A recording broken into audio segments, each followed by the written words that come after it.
Okay, so guys, karibuni sana for everyone who has managed to join our webinar today. We're talking about how to get clients as a freelancer. And now this sums up to the greater extent of whether you're an in-house designer, whether you're in agency, whatever space you occupy as a freelancer, you may be in graphic design, you may be in video editing, you can be in what else? Web design, web development. What else? Kwani nimezisahau. But you can be any of these spaces, and you've always asked yourself, how is it that these people who always showcase their content on TikTok, how are they able to sustain themselves on an economical scale? How do they get clients, and how do they keep clients? How do they, if it's referrals, how do they get these referrals? And that is why this day I've decided to call an expert in the matter. I remember there's a time he asked me to accompany him to an event, Rotaract. I'm sure some of you have heard about Rotaract. Rotaract is a part of Rotary Club. I think it's all over the world, but the Nairobi branch. And there is this presentation he was giving about social media. And I was out because, man, this guy has mastery. He is a master at what he does. Si mtu atakuja manze anze kufumble. He's a guy who knows what he's doing, why he's doing it, and he's totally sold out to the mission. He works with Digital for Africa. I'm sure if you can look at the presentation on our Google Meet, you can see hapo chini imeandikwa web developer at Digital for Africa. He also sums up to be a digital marketer in that I think digital marketing is the umbrella body. Mtu akisema digital marketing ama digital marketer, he simply refers that he does a couple of things, including social media management. He does a bit of graphic design. He's a tutor also. He teaches people digital marketing. The same way I tutor people graphic design. What other thing does it does? Anything that I've left behind, Manasseh? Kama umesahau tutakutana nayo kwa ndani ya video. And he's single. Confirm that you're single, man. I'm not single. Wow, bro, you're not married, but anyway, manze, on a light note. So, guys, let's introduce manze. Mtu pale reaction, manze. You want to see emojis, a celebration. Let's invite our guest today, Manasseh Adina. Karibu sana. Asante sana, Dan. Awesome. So I'll be taking you guys through something that I had prepared. And the end goal would just be to enable us to understand something more about how to attract clients, especially as a freelancer. So even before we begin, or before I start off with a couple of things, I think it would be important for us to just understand who's with us. So if you are tuning in from Google Meet, just go ahead and comment your first name, your area of expertise, and your preferred social media platform. So whether that's LinkedIn, IG, TikTok, whatever it is that you are mostly active on. If you're viewing from TikTok, go ahead, just share your first name, your area of expertise, and of course from TikTok, we would know that you're visiting from, or you're tuning in from TikTok. Why I'd want us to do this is because from inside this room, you're going to be able to just interact with people, whether it's today or in future, people who would be able to open opportunities for you. So from my end, let me see if I can be able to just quickly see if, what the comments are. I can see we have Ruben, a graphic designer. His preferred platform is WhatsApp. Thank you for making time, Ruben. As you continue sharing, I have the privilege of having my dad around. I hope he has not yet left, but my dad is also around. And, thank you, Dad, for joining in. It means a lot. I'm listening. Awesome. Thank you. Awesome. Thank you so much. So let me see who else is around. We have Albert, graphic designer, TikTok. We have Dan, graphic designer. We have Daniel, we have Emmanuel, we have Kenneth, we have Iman, graphic designer, Eric, graphic designer. I can see mostly the room has graphic designers. Elvis, graphic designer, Jennifer, graphic designer. Jennifer is also my colleague at Digital for Africa. Thank you for making time to join us, Jennifer. There's Griffin, that's Geoffrey, graphic designer, Peter, graphic designer, Abdul Kadir Atan. I hope I may pronounce your name Vizuri. I can see Daniel, law student. Daniel is a very good friend of mine. We come from the same Bible study. He's a web designer. Thank you for making time, Dan. Collins, web and graphic designer. Wilberforce, graphic designer. Thank you for making time. From TikTok, there isn't much activity, but I can see there's Mary, software developer. Gaspar, graphic designer. Thank you for making time. Sawa. I think then from there we can just hit it off and begin. So my name is Manasseh Opio Adina. I am a web developer and I work with a company called Digital for Africa. I have done my stuff for 3 years now. I had the opportunity to begin working when I was in my 4th year. When I was in my 3rd year, 2nd semester, ilikuwa ile wakati wa elections, I think that time. So I have designed social media posters. So when I started off, I didn't start as a web developer. I started as a graphic designer. And I played around with Illustrator. Photoshop ilinishinda. But at least Illustrator, I was able to play around with it. I have edited social media videos. So I've done so with, is a tool that I was using in the past. I have even forgotten the name. That was before I joined. I started using CapCut. I have built websites. Right now, I think I've built close to about 20 different websites. I have written and published blogs and articles, and I'm still doing so.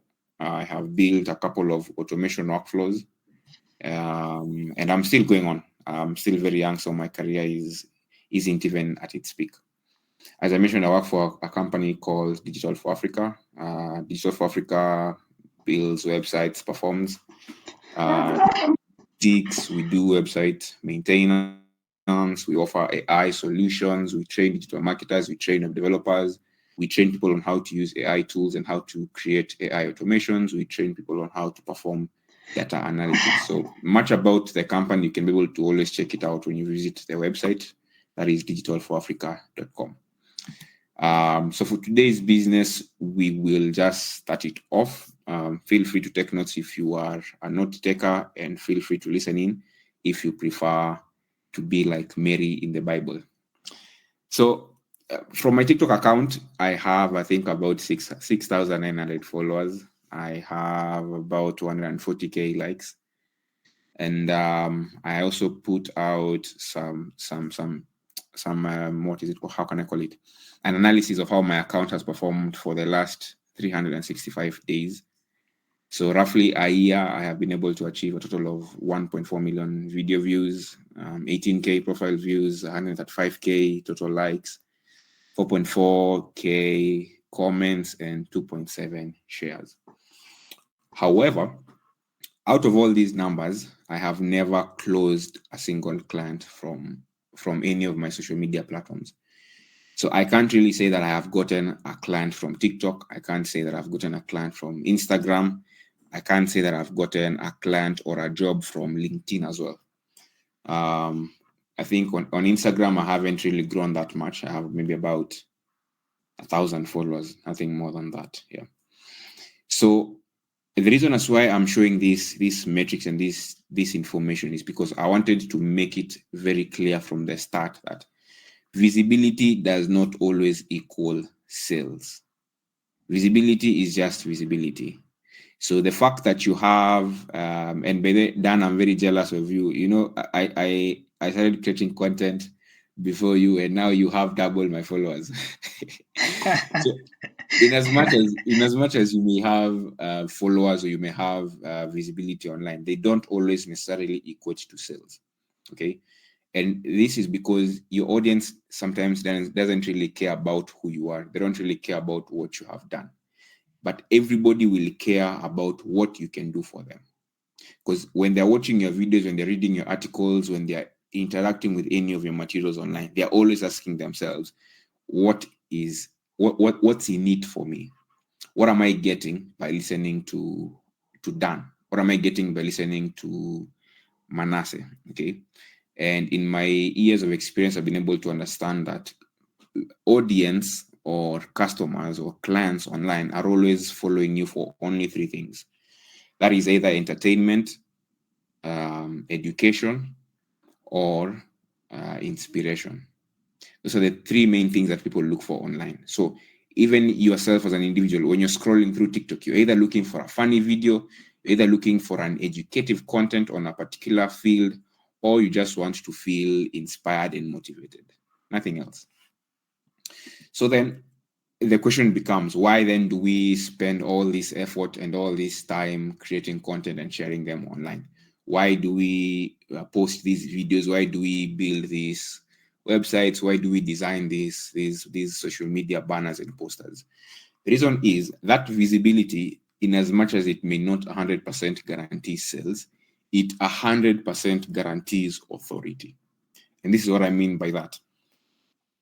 On the screen, I have displayed a total of 10 videos. These are just 10 of the videos that I could find in a short time from my account that have been able to achieve more than 10,000K views. The highest of them was able to get about 140K views. I think they are, no, 200K views, and the lowest has about, I think that's 11K. So what I mean when I say visibility equals authority is, anytime I am pitching for a website, anytime I'm pitching for a project, anytime I'm pitching for a social media gig, when I'm speaking with a client, when I open my TikTok account and they're able to see these numbers, that client automatically trusts me, because inside their mind, they're telling themselves, if Manasseh can achieve 200K views on a video, if he can achieve 14K views on a video, if he can achieve these metrics, then he has the expertise, he has the skill, he has what it takes to be able to solve my problem. And in most cases, what the problem that clients face in my field, that is usually branding, sales, marketing. Those are usually the problems that clients are dealing with. So when somebody comes to you and they tell you, I can see since most of you are graphic designers. So when you get a client who's looking for a graphic designer to design social media posts, social media banners, I would like you to understand that that client isn't looking for a graphic designer to just design social media posters. They're not just interested in Facebook designs or Instagram designs or YouTube thumbnail videos. That client is looking for money in the bank. That client is looking for business. That client is looking for customers for their businesses.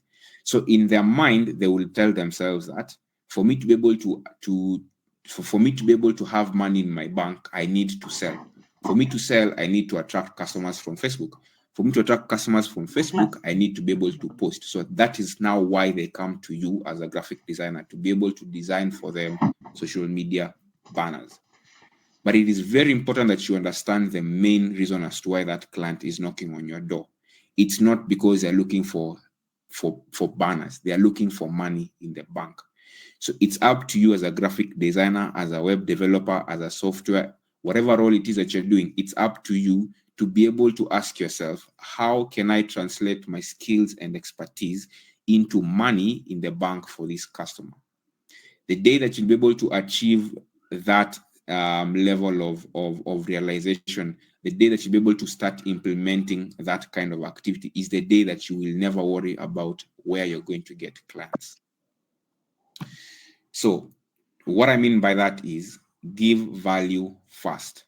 Money will always follow. Give value first, money will always follow. But if as a professional you are chasing money, if you're chasing, I need a client to pay me so that I can be able to pay my rent, I need a client to pay me so that I can be able to buy a new laptop.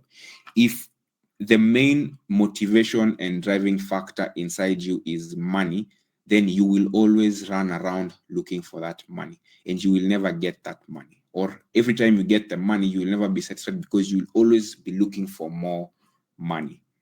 Now, I know that's a paradox, because at the end of the day, we're all here looking for money.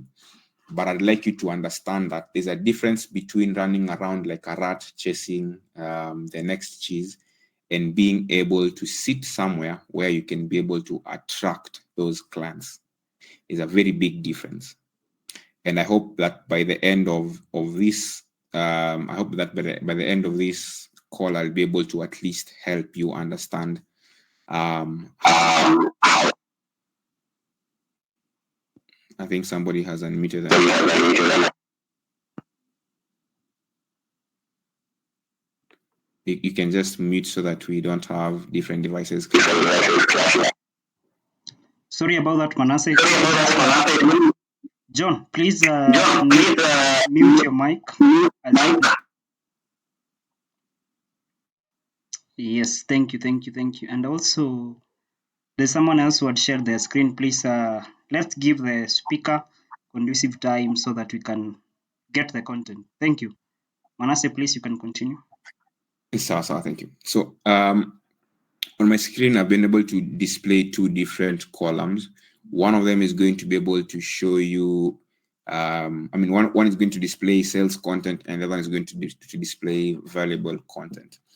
So I don't know if most of you have noticed this, but right now everybody is trying to sell something. When you open your TikTok, your TikTok app, someone is selling something, whether it's a product, whether it's a service, whether it's a narrative, whether it's a perspective, whether it's an opinion, somebody's always selling something. When you're driving outside, when you're in a matatu going to work, there are billboards everywhere. So everybody is selling everything. And the last thing that high value clients want is someone shoving a sale right on their face. And that is where you need to be able to stand out and stop pushing out sales content. So if you're the type of person who's creating online content, social media content that's always out there, reeking of desperation, and you just want to convince everyone why they should give you the next gig, why they should buy from you, you're always going to come out as a desperate salesman, and nobody likes a salesman. So you can imagine what a desperate salesman would look like. And that's why the first column has something like, need a website, I build amazing WordPress sites for just X amount, fast delivery, mobile responsive, SEO ready, DM me. It doesn't matter what you put out there, whether you're going to talk about you have the best looking designs, you have the best functioning softwares, you will always come out as a salesman or a sales lady for that matter. The narrative flips on the other end when you ask yourself, how can I solve a problem? That's where the magic happens. That's where the game begins. Okay. And I want you to think of it as this. Imagine you walk into let's say a hospital because you are bleeding. You are preparing some meal and then accidentally you cut yourself. And so you've rushed to the hospital because you're in need of serious first aid. And when you get to the hospital, nobody is really attending to your wound. Instead, they're trying to get you to subscribe to their monthly patients package so that you can be able to enjoy the best the best ward whenever you're admitted. They tell you that when you buy this premium package as a patient, when you come to this hospital, you will never queue. You will just be going straight to the doctor. And in that moment, you're seriously bleeding, you're in pain, you are suffering, but somebody is still trying to sell you something that is really irrelevant in that moment. This is how you look like when you're outside there creating content that is forcing customers to buy from you. So how you flip the script is, I'll also give another narration. Someone once told me that if you chase a butterfly, there are high chances that you will never catch it. And I don't know if you've ever tried chasing a butterfly when you were a kid. It's very difficult to catch one. However, if you go and prepare a garden, you plant amazing and beautiful flowers in that garden, there are high chances that that butterfly on its own, in its own time, will fly and land somewhere in your garden. The challenge is, how do you plant a beautiful garden? So in the context that you are a graphic designer, for example, how you plant a garden is you ask yourself, how can I solve the problem, the business problem for this client? This client is maybe in the insurance field. Let's say the insurance agency, which is normally the hardest agency to market and sell. And they come to you as a graphic designer.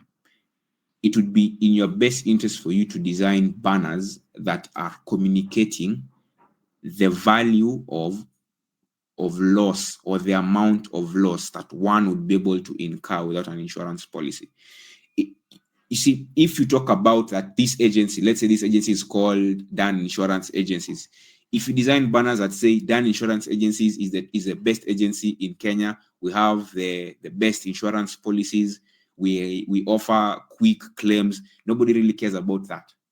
But a client somewhere would appreciate your value if you tell them that, Mr. So-and-so, I can see you are an engineer and you have your own engineering firm.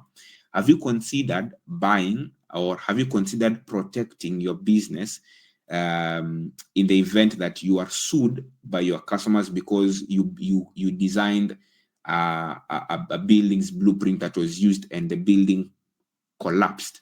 In the event that you're taken to court and sued, you know that your personal assets can be seized and your bank account can be wiped clean to be able to settle that lawsuit. However, there is this solution.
See my screen, you will be able to see some 6 questions that are my favorite.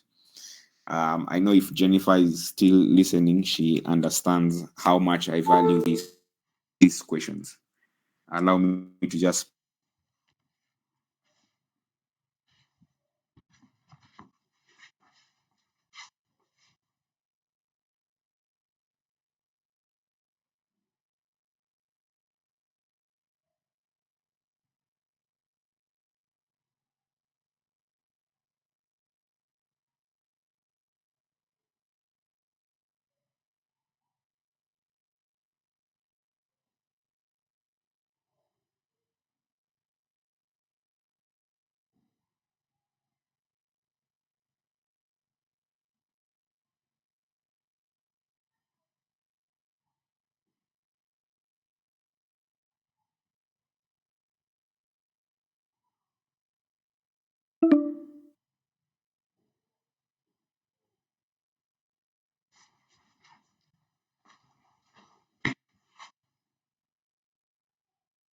social media banners. You need to ask yourself, what is the story? What is the problem that you're solving? Or what is the solution that this business or this client is offering? That becomes the first question that you need to ask yourself. Then the second question you need to ask yourself is, who is a storyteller? Who is the solution provider? Or who is the problem solver? It's very important that you understand that. The third question you need to ask yourself is, who is the audience? So this article that I'm writing, this video that I'm creating, this social media banner that I'm designing, who is going to view it? Who is going to watch it? Who is going to read it? The reason why this is important is, I think before we began, I mentioned to you that my dad is around. So the kind of content that my dad would interact with online is very different from the kind of content that Gen Zs will interact with online. And how my dad would be able to search for information, especially let's say he wants to buy a car, the kinds of methods and approaches that he would take to be able to find a suitable car to buy is very different from the approach that a 30-year-old or a 20-year-old would use.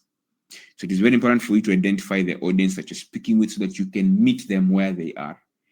You would be wasting resources for you to design a banner and share on Instagram when the intended audience for that banner spends their time on LinkedIn.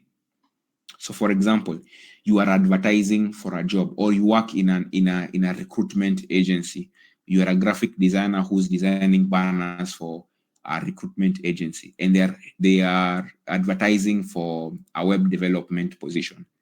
When you design that banner and you post it on Facebook, there are higher chances that you will not get the right person, because people who are on Facebook are rarely looking for job opportunities.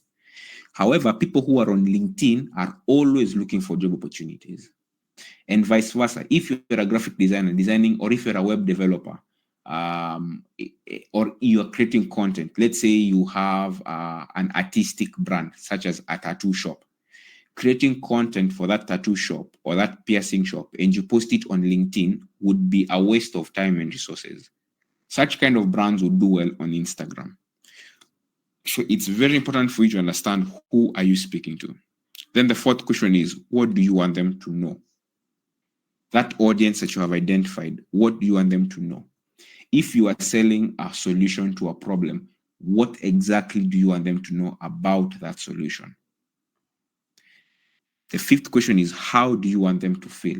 And this is now where the magic happens again. What most people do not understand about content is people buy from emotions. People are hooked to emotions. And this is why when you go on social media platforms such as TikTok and Twitter, or X, if you prefer to call it that, the kinds of content that would trend are contents that are sentimental, things that are emotional, things that are sparking public opinions, because either it's frustrating, either it's infuriating, either it's entertaining. That emotion is very important. So when you're creating content, you need to sell an emotion. For example, you are a web developer and you want to market yourself online. The kind of emotion that you need to sell out there is efficiency. The kind of emotion that you need to sell out there is professionalism, because are efficient in their business. They're looking for someone who's professional. You also need to sell empathy as an emotion, because you would demonstrate to your clients that I understand where you are right now, I understand where you want to go, and I have what it takes to be able to move you from where you are to where you're trying to get to. Those are emotions.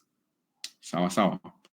Then the last question is, what do you want them to do about it?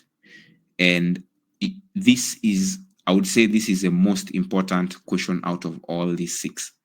The reason why this is important is because this question gets people moving. So picture this, you have written an article. Let's say you're a content marketer or a digital marketer, and you've written a blog. You have posted that blog, or you have published that blog on our website. It's a very nice blog. It's a very educative blog, or it's a very entertaining blog. And then at the end of that blog, you have included a section that says, if you'd like to read more of these blogs, subscribe to our newsletter. Or let's say that's an e-commerce platform, and you have created a section at the end of that says, if you'd like to get a 10% discount on your next sale, please click here. You see, that kind of technique, or that kind of let me say technique. I'm running out of words. That kind of technique creates an action point for people to be able to take. So somebody doesn't just watch your video, they don't just read your social media banner, they don't just read your article. Instead, they are able to read it and take action. And that action has to be an action that brings business to you.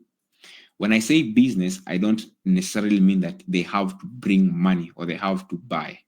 Think of it this way. For example, my dad is a lecturer.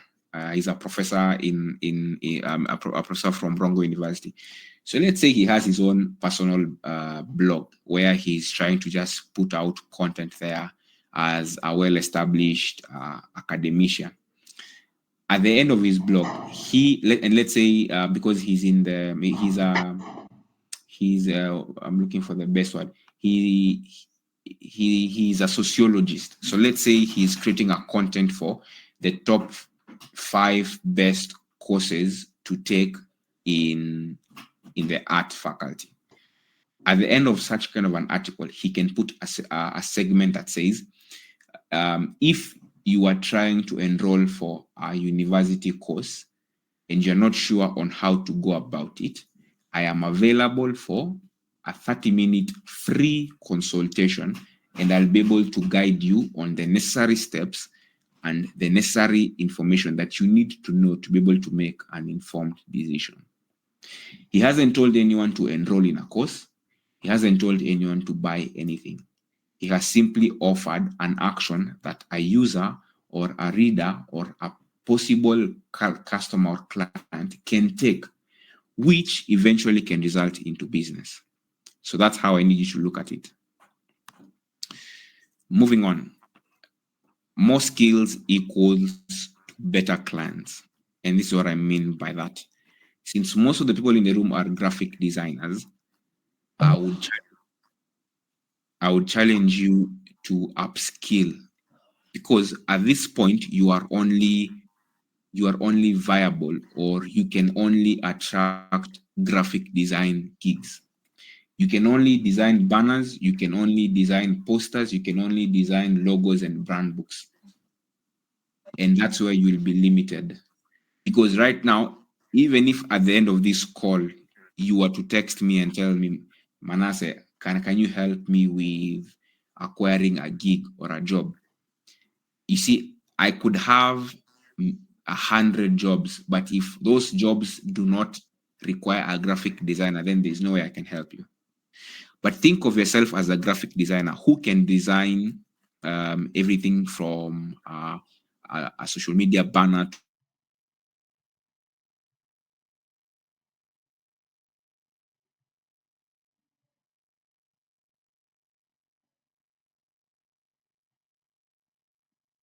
brand books. So start teaching yourself how to design company profiles. And if you are good at that, at the end of this call, reach out to me, because there's one that needs to be designed. Proceeding on. So let's say you're a graphic designer, you can design those things. And then on top of it, you can build and develop a website. And then you can do sales and marketing. So what this would mean is you can be able to attract a client, build for them social media posters, build for them a website. So now you are using their social media account to market and create visibility for their website. And then at the end of it, you're able to do sales for them. And you tie that again to search engine optimization for the website that you have just built. So the more jazz you can get your hands into, the more cookies you can eat. The more skills you have, the better the clients you can attract.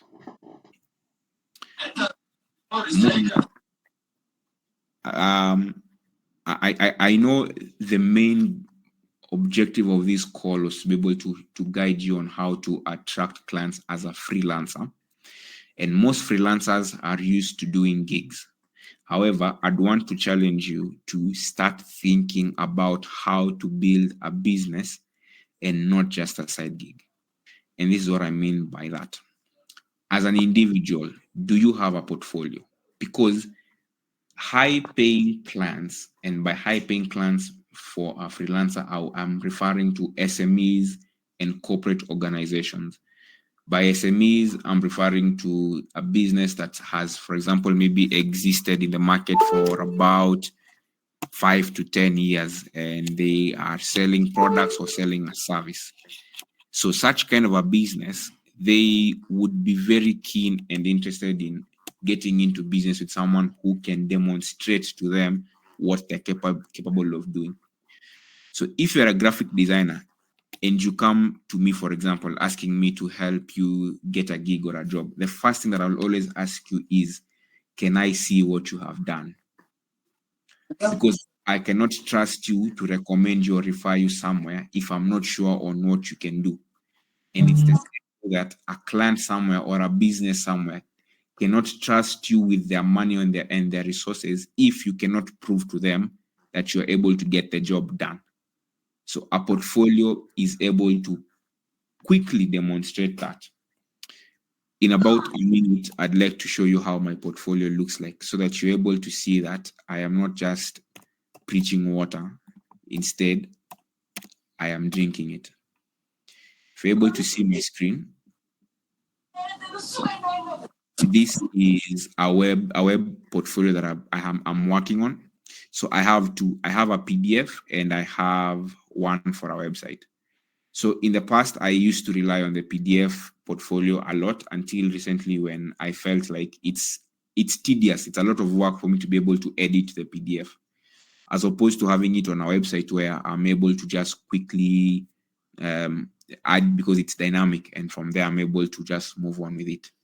So when you send such kind of a link to a prospecting client and they can be able to jump into it and see what it is you've put there, then, for example, you're a website developer, by just sharing a portfolio that is in the form of a website, that client already trusts you, because they are telling themselves, if this guy can put together such kind of a neat portfolio, then they have what it takes to be able to design for me my website. So it's very important that you consider creating such kinds of resources and materials for yourself. The other thing is, are you using an invoicing system? So for example, you have this client that you are trying to win, and it's a gig that you want to get into, or you want them to award it to you, but you're texting them on WhatsApp telling them that it's going to cost you 5,000 shillings or it's going to cost you 10,000 shillings. There is a more professional option that you can take, and that is using an invoicing system. And when I say an invoicing system, you don't really have to major in on an app. You know, there are those invoice systems like Zoho, Odo. Yes, if you have enough capital to afford them, then go ahead and use them. If not, just use a cost-effective option. One of them that I'm going to show you is Google Sheets. Google Sheets, which looks like Microsoft Excel, can be a very nice platform for you to be able to just send out a structured way of portraying an invoice to your client. So this is what I'm referring to. It's like a piece of document. You just send it to your client. It shows them the nature of the project that you're going to be working with. It shows them what you're going to do for them, including prices. And it's very important that you learn how to break down prices for a client. So don't just tell someone that it's going to cost you, for example, this one was about 90K. Don't just tell a client it's going to cost you 90K.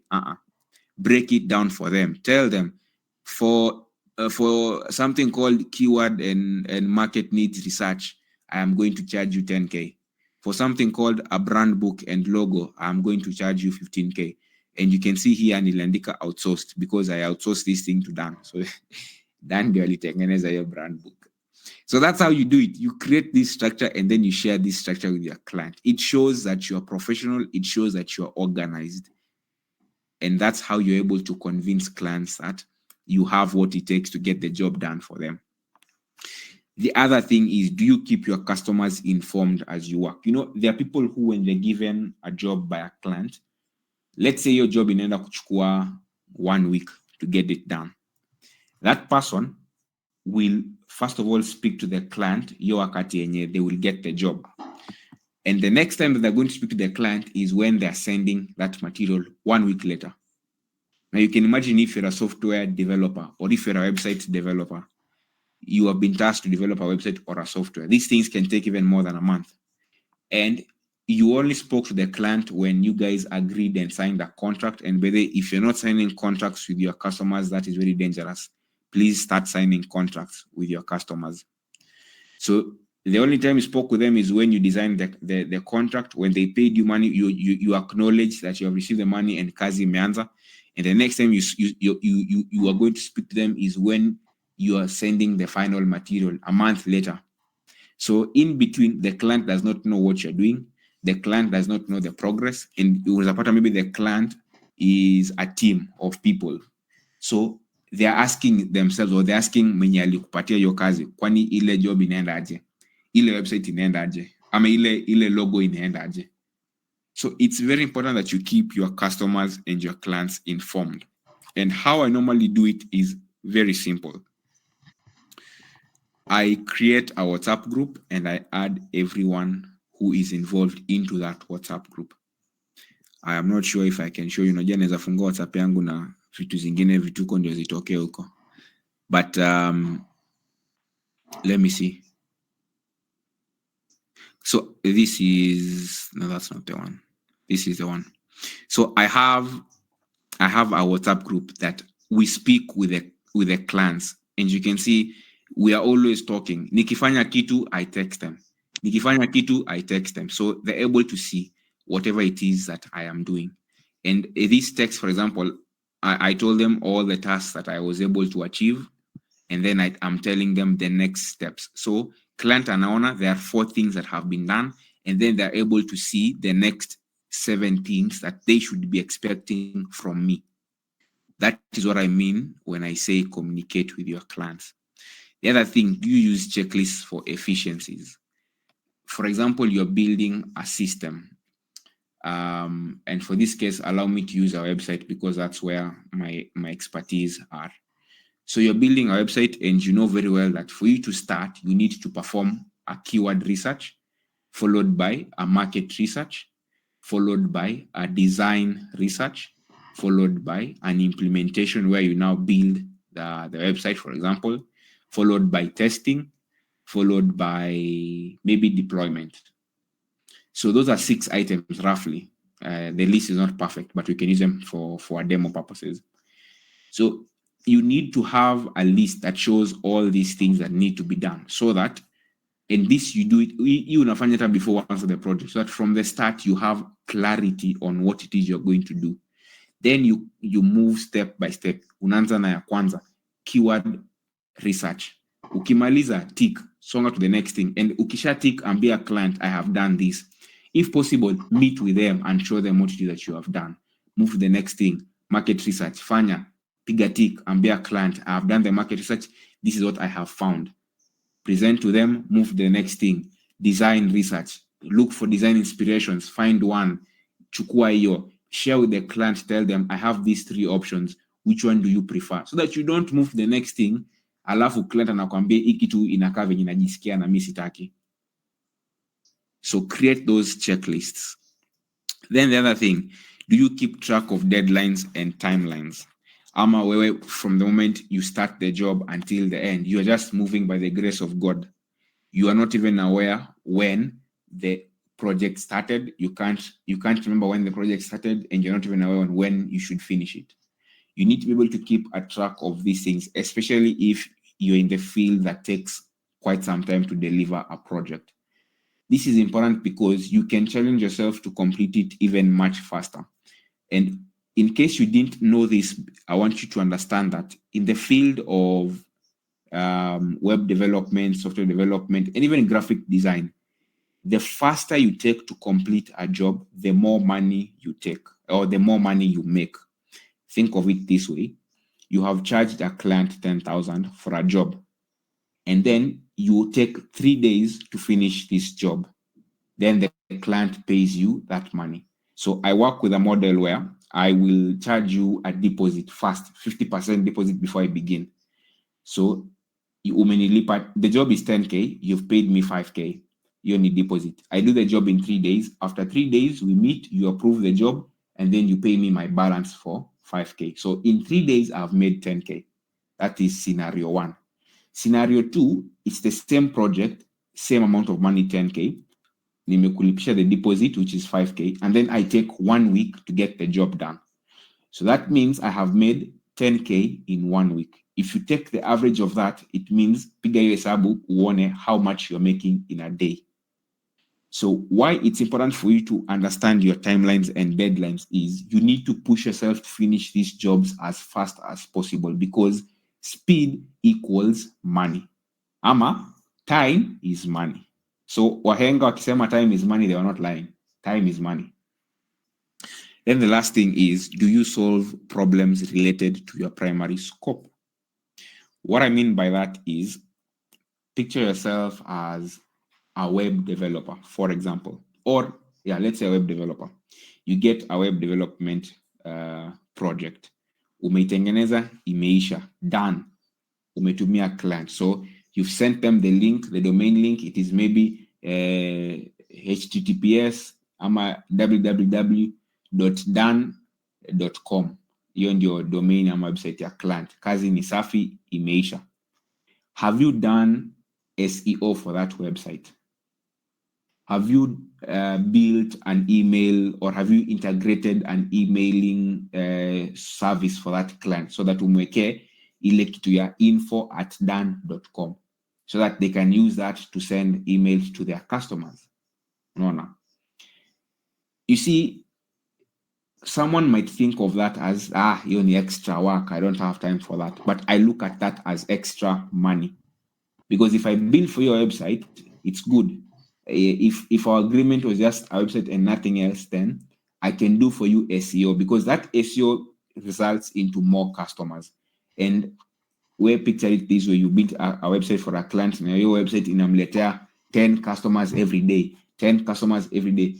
Huyo client atakuwa akilala analala na jina yako, akiamka anaamka na jina yako, because wewe unamleteanga 10 customers every day. Now imagine you walk into the office after 1 month. They tell you, by the way, I've been getting 10 customers every day from your website. I'm very happy. And then you tell them, you know what? Let me design for you an emailing service. Tukupe ukue na badala kutumia dan@gmail.com, tumianga info@dan.com. Your client ataona mazee, this guy is for me. This guy is really giving me what I need. This guy is making making my business stand out there. Unampea hiyo. After another 1 month, unakuja unamwambia, na by the way, I've noticed you're not creating content on social media. Let me show you. And then you go and create for them a TikTok account. You create for them an IG account. You create for them a LinkedIn account. And then you advise them, you guide them, unamwambia, for TikTok, create videos. For Instagram, do carousels and reels.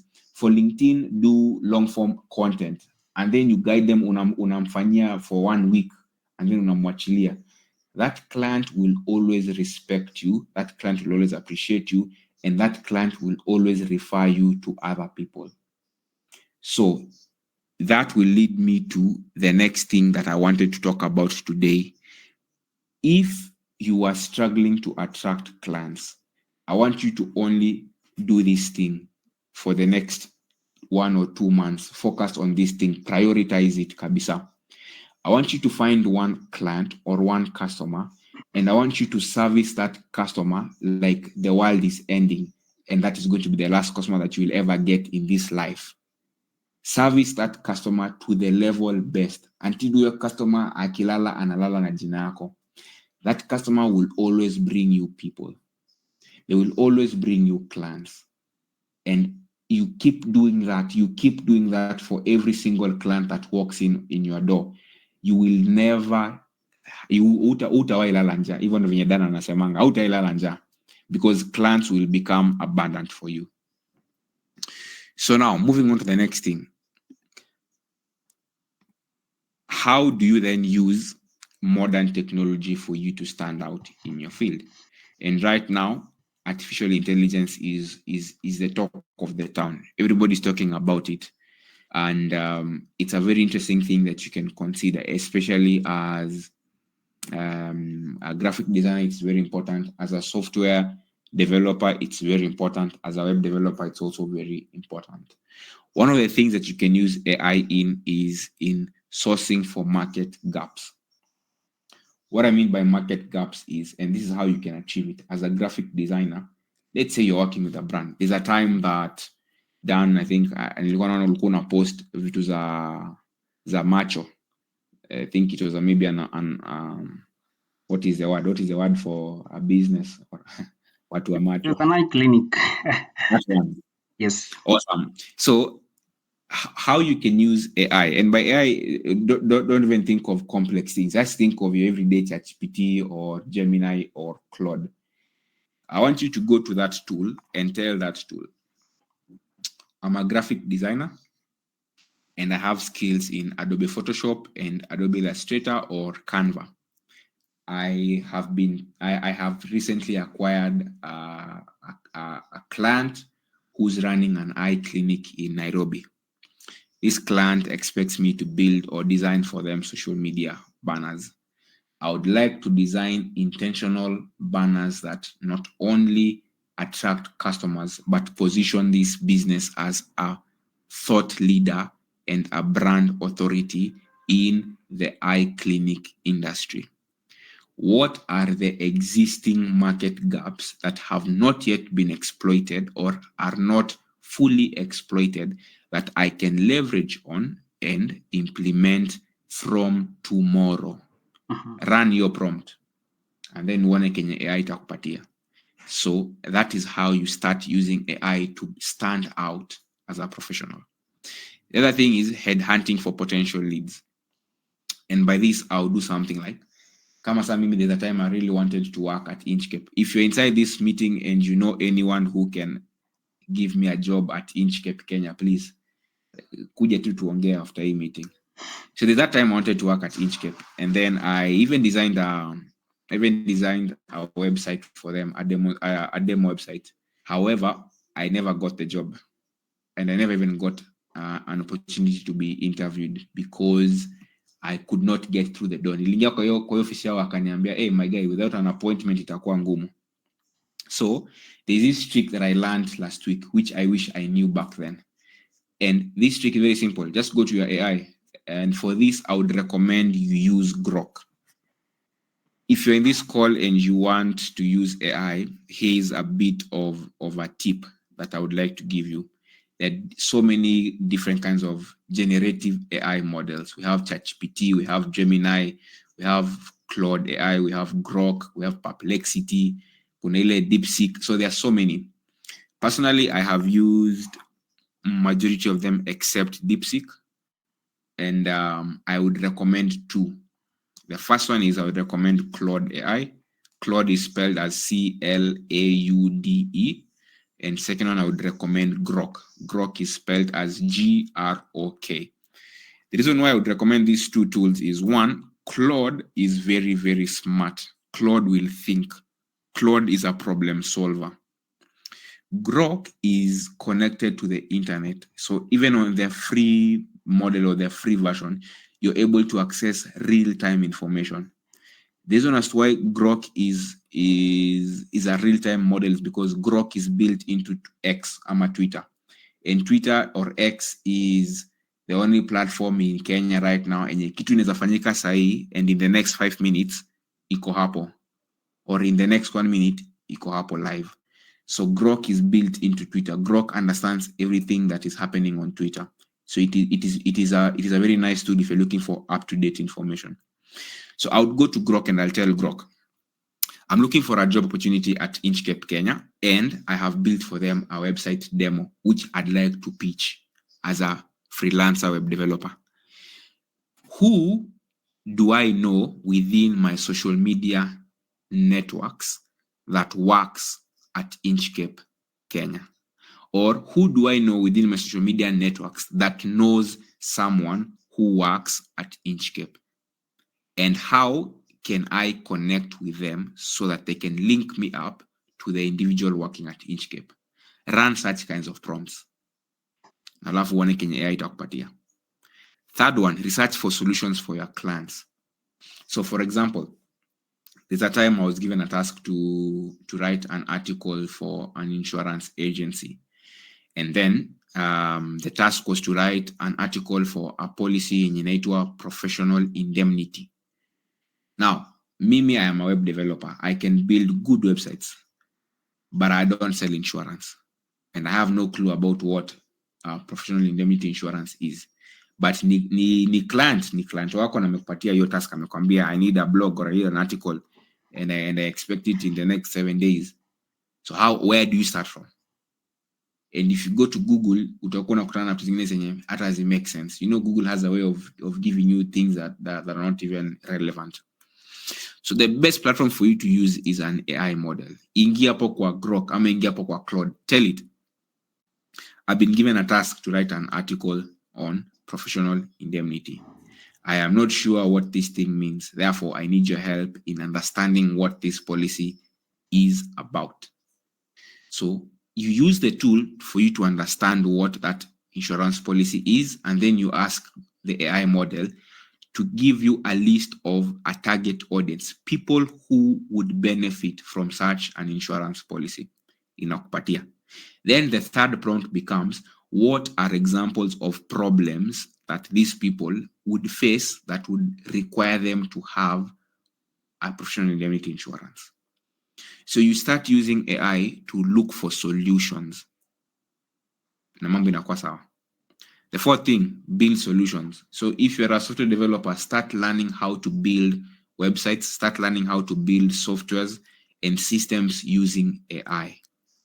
It is very possible, and right now there are tools that allow you, hata kama hujaingia kwa class ya coding, hata kama haujui anything to do with tech, there are platforms that exist that can allow you to just prompt. The same way unaongelesha ChatGPT is the same way you talk to that tool, and that tool shows you, or that tool builds for you a website and builds for you a system that you can either sell to the client or use it for yourself. The last thing is use AI and technology to automate repetitive tasks. So look at this case scenario. You have a website, or your client has a website that has a form. Na your form inajazwa na prospects, I mean inajazwa na potential customers. So anytime a customer or a potential customer fills that form, wa inatuma email inaambia mtu a form has been submitted. You can use technology to build a system that automates your task, in the sense that whenever a potential customer submits a form in that website, there's an AI model that reads that submission, and then that AI model determines what that customer is looking for. Then that AI model responds to the customer itself on its own. So by the time AI agent shall respond to that customer will now take action based on the response that they've been given. So you design it in a way that that customer will just send a deposit, or will send money, or will send documents to you. So yours is to receive a report that says someone once submitted a form, they wanted ABC, this was their budget, I sent them a quotation, they approved the quotation, and now we are ready to do business. If you think this is far-fetched, let me show you how that automation looks like, because I managed to build one. So that you're able to understand that nothing is impossible with technology. So I'm going to quickly sign in and show you how that kind of an automation looks like. So the platform that you can start learning if you'd like to achieve these kinds of automation, that platform is called N8N. And inside there is an AI workflow that I managed to build. So it looks like this. If you're able to see my screen, inaanzia hapa kwa Google Sheets trigger. So this Google Sheets is connected to a form on our website. Once somebody fills and submits data on that form, inaingia kwa Google Sheets. Ikiingia kwa Google Sheets, inapitia something we call a conditional logic. So I think there was a lady, I don't know if her name was Mary, but she mentioned she was a software developer. So I know Mary, I'm assuming that is your name. If that's not your name, I'm sorry. But I'm assuming that lady understands what an if statement or an if logic is. And it's simple. Let me not get into it because it's going to be technical, but just understand that there can only be two outcomes. Either it is true or it is false. If it is true, so let's say whatever this client has filled inside that form meets some criteria that I want. Let's say nimesema mtu memejaza hapo na budget yake iko below 5,000, sitaki fanya biashara naye. So if budget ya mtu iko above 5,000, then inakuwa true. It sends a message to that client. Inaambia your client, I have received your submission on the website and your budget is 5K. We are ready to do business. But if it is not, then system inasema do nothing. So ignore anyone whose budget is less than 5K because I don't want to waste my time. Then ikishatuma email kwa your client, let's say imemtumia quotation, inangoja ione kama your client ata approve your quotation. So if the client approves the quotation, then inakuja hapa. If client approve, inamtumia another email. If client reject your quotation, inamtumia another email. No. So this is how you build those automations. So utapata hii email ya kwanza kama client approve, inamwambia tu thank you. These are the details for making a deposit. Tumapo pesa, and then work will begin once the deposit has been done. If not, then inamwambia communicate alikuwa anataka quotation inakaaje. So this is what we call an automation. So I never have to spend time reading what people are submitting on the website. Mine is to simply wait for money in the bank na nianze kazi. Money in the bank na nianze kazi. Sawa. So I'll just close this so I don't have a lot of tabs open. Then your business is only as strong as you.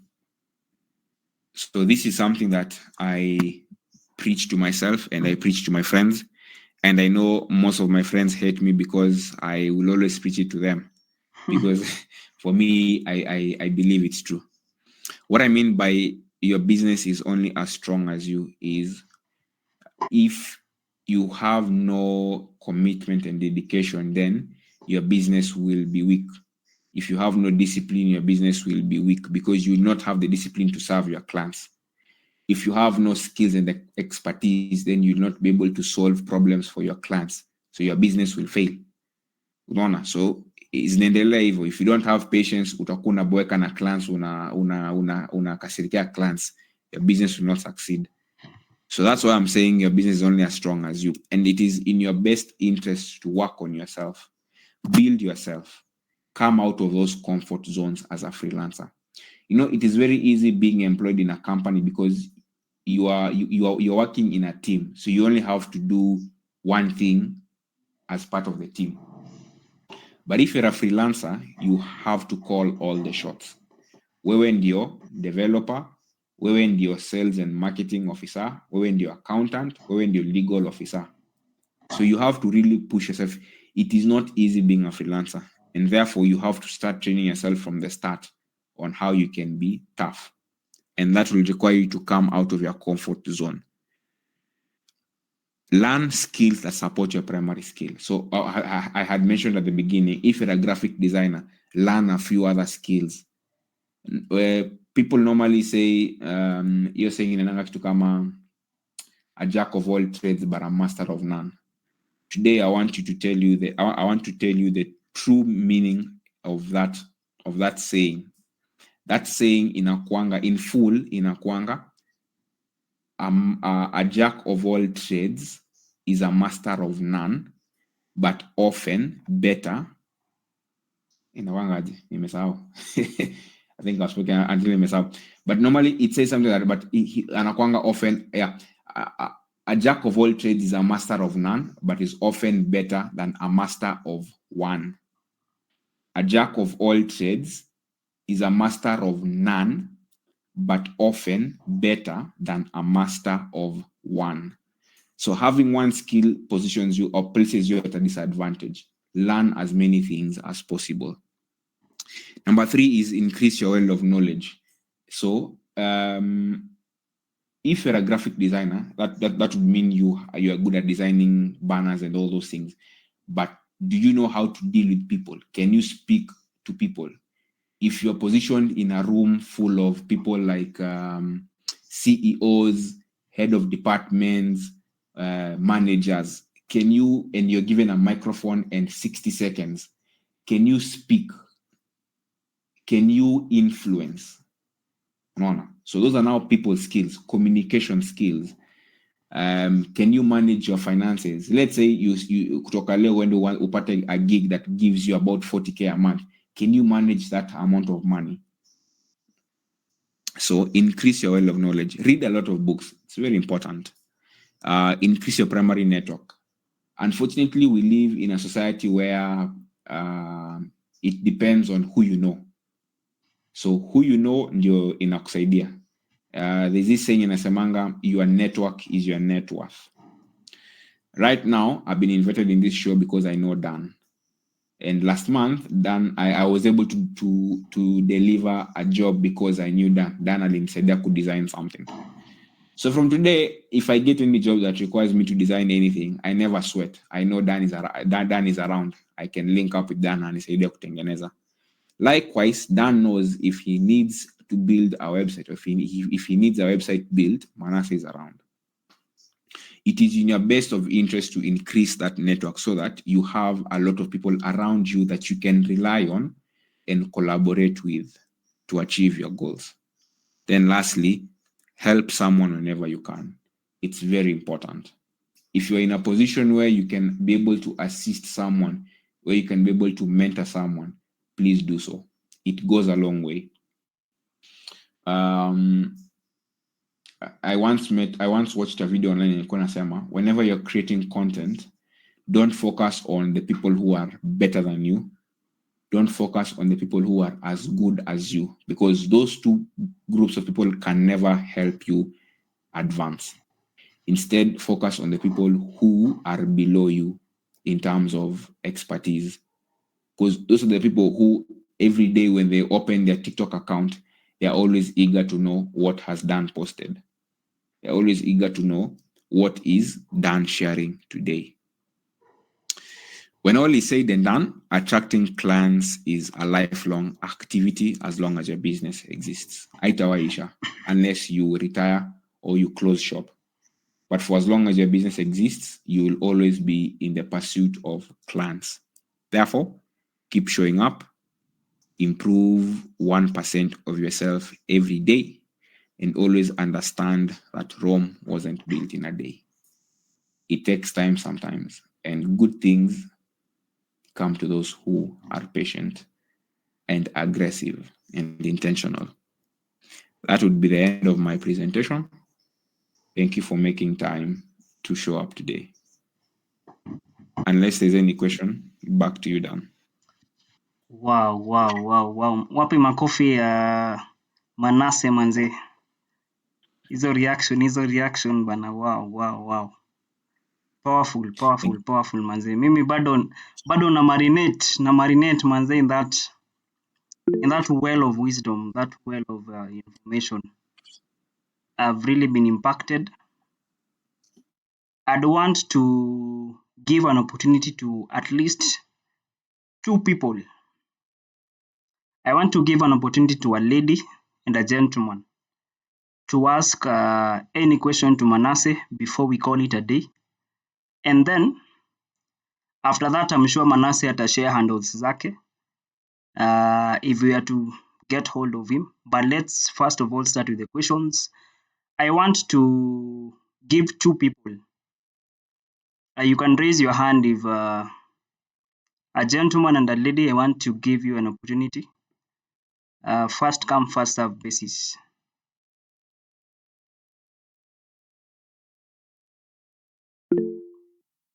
I want now a lady. Any lady who is open to asking any question. I think Ruben will be our gentleman. Acha tutafute a lady and then you can unmute and ask your question.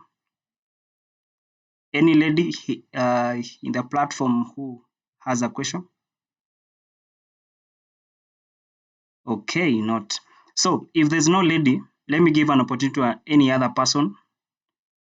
A gentleman, maybe you have another question. Maybe any other gentleman who has a question.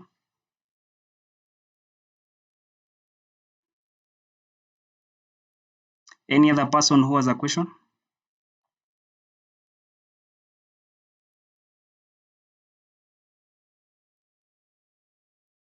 Yvonne, okay. Yvonne, okay. Sawa. I guess Yvonne is okay. Sitaki to conclude. Sounds like a lady name, but it's okay. Sawa. Let's start with Ruben Maina. Please ask your question. Good evening, everyone. Good evening. Good evening, Ruben.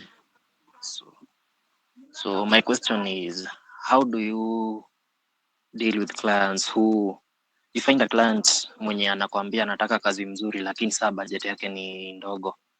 Like there's a time I met a client alikuwa anataka flyer but alikuwa anataka flyer modern but budget yake ilikuwa ya so, and I was like, bro, ongeza do. And he's like, tunalipishangwa hivyo huku. So moja. Wow. So how do you deal with such clients, and how do I know how am I going to budget my work? Yes.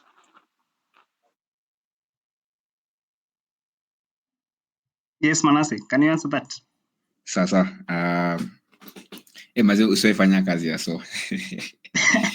So I will answer your question based on how I normally approach all my clients.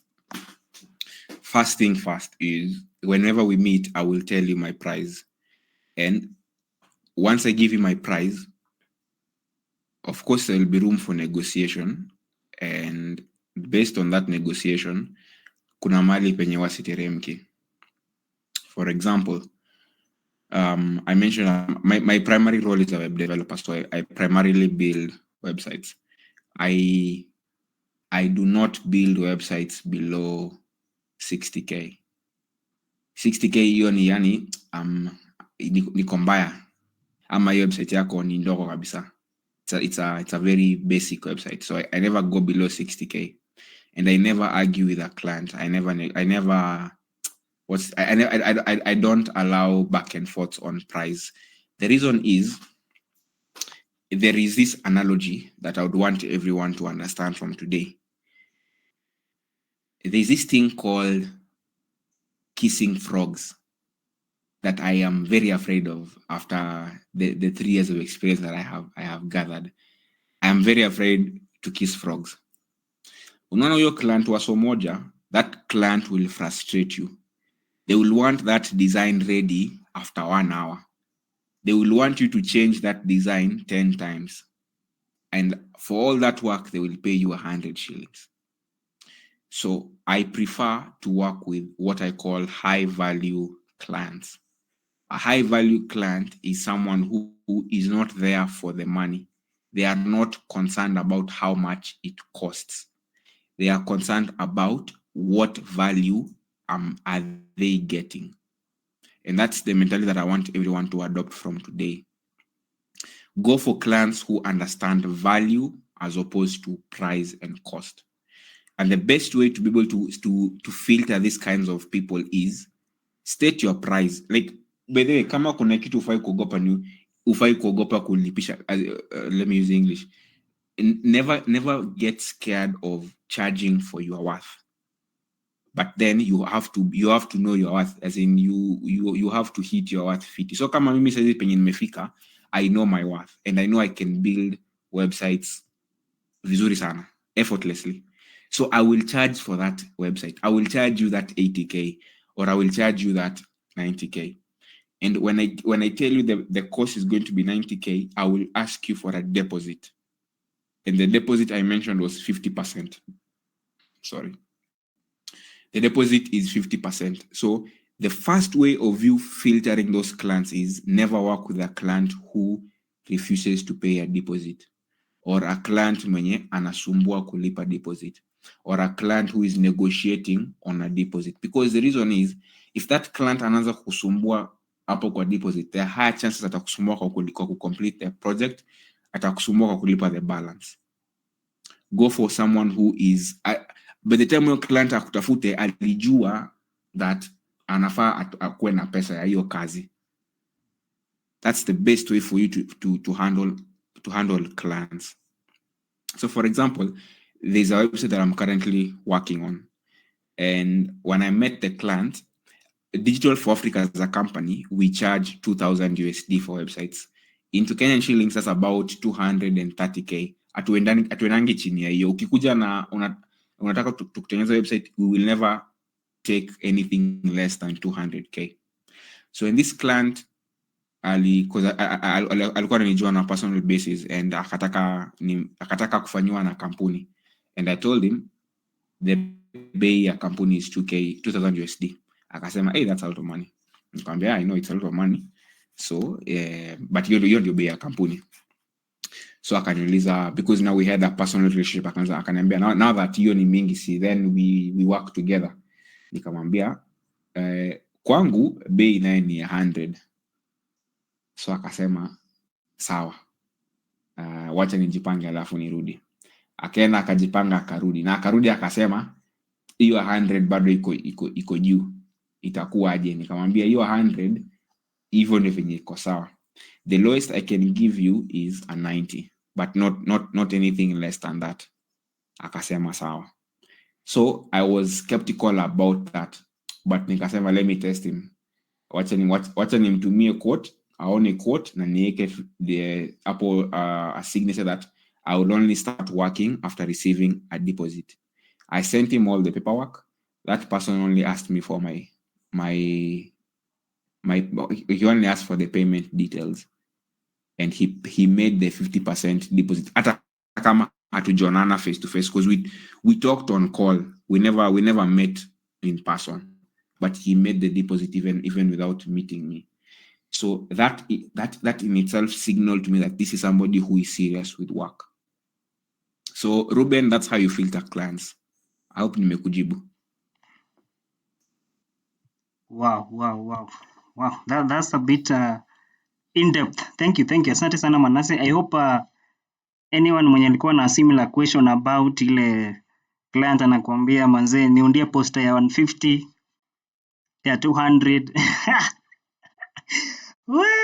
Noma. Yeah. And actually, I can also attest that the clients that bargain a lot, they also pester you a lot. Manze watakusumbua. Guy. I think I once compromised and I charged 1,500 for a logo. Typically for a logo, mi nachezeanga from 10K hapo hivyo. Like a logo and a brand guideline. Actually nowadays I don't separate the two. When someone wants a logo now, I present them the offer of the brand guideline, and also kuna other offer where you can get a company profile na hizo vitu zingine. So I once compromised. Hiyo time nilikuwa nimesota mbaya sana. So this guy comes and tells me, bro, I have 1,000 bob. Si nikupatie uniundie logo. Nikamwambia bro, hiyo iwezi. But because of ile njaa manze, you know when you're hungry, because of ile njaa I compromised. And I can attest that it was my worst project I've ever. Bro, I had to block that guy, man. I had to block that guy. And those of you who are graphic designers, you know that when it comes to creating logos, alafu mtu akwambie, I want it in 3D. You know 3D rendering is another thing. You need to know how to use Blender. So hii ni kazi almost 15,000. Manze, the bar was too low, very low manze. Njaa bana. And that is what Manasseh talked about, like create a system around you, create a business around what you do. Isikuwe that wewe manze, if you don't get a gig next week, you are dying. Create a business around you. Present yourself as a system. Present yourself as a business. And then you can be able to attract even the people you. I think since I started presenting myself professionally on TikTok, hao wase wamepungua because now they see this guy has invested in something. The video quality is a bit good. The audio quality is good. The guy is taking his time to even articulate himself. So, wase wakiona ile investment, huwa inafukuza wale watu wako serious, wale watu wa so moja so mbili. So if you're posting even content, try to post something. Put a bit of effort. I invested 50,000 into my video and audio. I remember hiyo siku, I think I told Manasseh that the first time nilienda presentation yake, nilitoka hapo hivyo. Manasseh said that if you can have an iPhone, then that is the best thing you can use to create content. The next day niliamkia tao nikatafuta iPhone 11. The next day, it was almost 40k. I think 2 days later, I went and got some lighting. So the fact that I'm bringing Manasseh is because whatever he has recommended, I've also implemented it, and I've seen it work in my life. I've seen it work. I've seen clients being filtered. The kind of people that approach me nowadays, ni watu wako na seriousness, people who see the value that I've put out there. So I think also kuanza swali ya Ruben, to extend a bit, positioning, how have you positioned yourself? Maybe umejiposition in a way that attract only the people who have 100 shillings or 200. Huwezi jiposition kama cyber and you expect executive clients. Yeah, so Yvonne, please nini your question? I think we have like 10 minutes and then we call it a night. Yvonne? Hi, everyone. So my question is this: you said you're talking about being a jack of all trades, but how do you manage that? Unajua, like when you want to learn more, there is a lot to digital market. Yeah, there's a lot. For example, sasa mimi I'm a freelancer, I'm a writer, but I was into machine learning, and then there's a friend who was telling me nifanye mambo na UI UX design. Mwingine ananiambia nifanye graphic design. I was also working on mambo na vitu mingi, I do simulations nini. So at sometimes unapata like it's hard kujaribu kutry and ni kuspecialize ama how will you manage to kuspecialize on one thing ama like how do you manage ukue all round with you being very perfect? Unajua kushinda ukue na too many knowledge of very very petty things zenye if you're given a task on this thing ama you're told maybe work on this, unapata uefanya junk bana kitu hata enye unaweza successfully maliza that. Don't know if mmeniget vizuri. Yvonne, your voice was a little bit shaky, but I think I've understood the intention of your question. So umenikumbusha kulikuanga na kuna watu na those people, those friends that we have who seem to know everything and anything, but at the end of the day sometimes wanakuanga na vituko too, they can't really get something concrete done. But that's not what I meant. So let me show you what it is that I was referring to when I talked about being a jack of all trades. So if you can see my screen, there are a couple of skills that I've, or maybe let me call them skills that I've mentioned. So if you're coming in from TikTok, what is on my screen, I'll just put them out to you. It's website design and development, number 1. Graphic design, number 2. We have content marketing, search engine optimization, AI prompt engineering, AI powered development, workflow automation, data analytics, digital marketing, and lastly, sales and marketing. Easy to link up. 1, 2, 3, 4, 5, 6, 7, 8, 9, 10. These are 10 items. And these things, first of all, Yvonne, do you think they are related in any way? Yeah, I think there is more of being related because like in the graphic design, you can incorporate it with the content marketing and the web design and development, na search engine, na AIs, you can work them together. So I think they are more of related. Okay. That's true. These things are related and these things all complement each other. because if you're a website developer, and for website you can substitute it with software developer. So let's say you're a developer. Let's just use the word developer. If you're a developer, you will need to sell and market yourself or your skills. So as a developer, it is important that you understand sales and marketing. As a developer, you will need to market and sell yourself on digital platforms. I need you to understand that there's a difference between sales and marketing and digital marketing. Those are two different things. Yeah. So you will saizi everybody. I was having a conversation with my dad Leo, and he told me something which at the end of it all nilimwambia in 2025 right now you need to focus on marketing yourself on digital platforms. So those are now the social media platforms, the websites. So as a developer, you will need to understand that. As a developer, you will need to understand some elements of data analytics, where if you built a website, you're able to sit down with a client and tell them your website has existed 6 months, and for 6 months your website has attracted a total of 500 users. Ama traffic yake imekuwa 500 users per month, and these users are coming in with these keywords, meaning these users are making these searches online ndio wanapata website yako.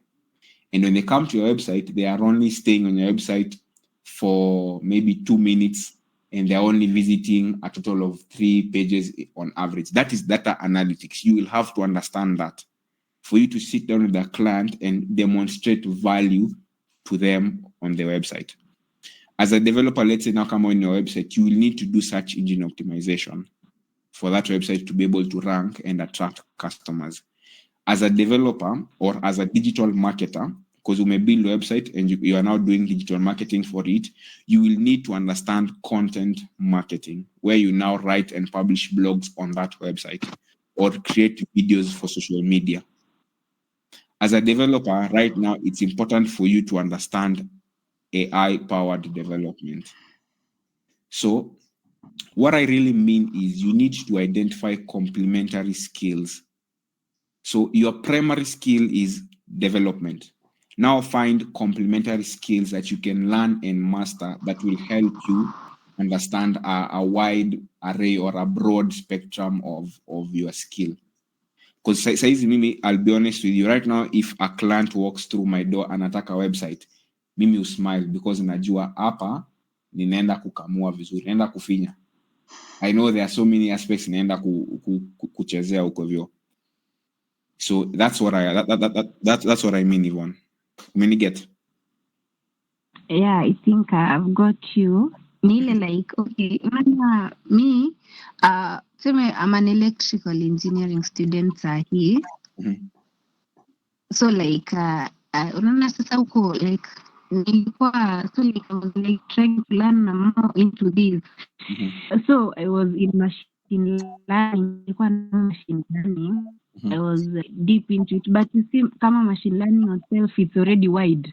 And then it's complementing na mambo ya UI UX. It is complementing, yani ni vitu mingi. So like unakaa tu chini unajiambia itabidi kwanza ni focus na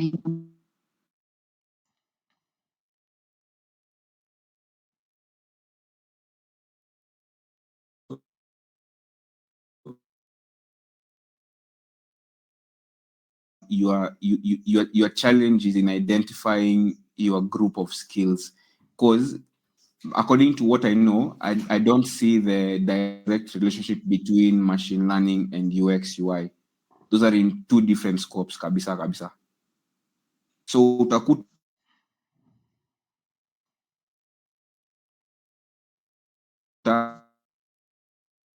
so in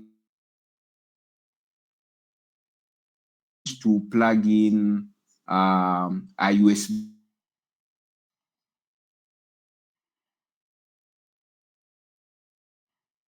force itaingia.